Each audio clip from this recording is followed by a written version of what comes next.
Istanbul Cipher, Chapter 17. Subpart C. The abandoned tram station still smelled like rust and wet stone. It had once been part of a loop line running through the old Jewish quarter, shut down decades ago, forgotten like everything else we were trying to unbury. The tracks had been stripped. The stairwell lights were long dead. But the concrete alcove near the far end still gave us shelter, and more importantly, no cameras. I arrived to find Emre already there, crouched over his laptop, its faint blue glow casting jagged shadows up the wall. His hoodie was pulled up, shoulders hunched. I opened my mouth to greet him, but Ayla's voice sliced through the gloom first. "You pushed too far." She stood just inside the stairwell, arms crossed, backpack slung over one shoulder like she was ready to bolt.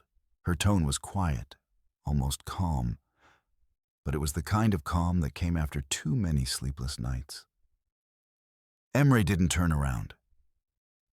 We had to.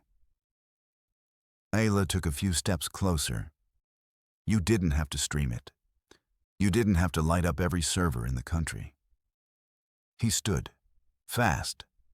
None of it mattered if no one saw it. We were sitting on history truth, and you wanted to bury it all over again. I wanted to protect us. Her voice cracked, not from volume, but something thinner, raw. You think I don't care? You think I haven't been dreaming of this every night since we started? But I also want to live long enough to see it finish. They stared at each other. Neither moved. The silence stretched until I shifted my weight and made the floor creak. Emre broke first. He reached into his bag and pulled out a flash drive, holding it like a fragile offering. One thing made it out. Seibel's backup. It's partial, but it's real. He plugged it into the laptop. A restored image blinked onto the screen, rough around the edges, pixelated but unmistakable. A fragment of the mosaic, hands clasped in a circle. Ayla stepped closer. She knelt beside him, whispered. They wrote with hands that knew both scripture and silence. She looked at him then. It's not just a message.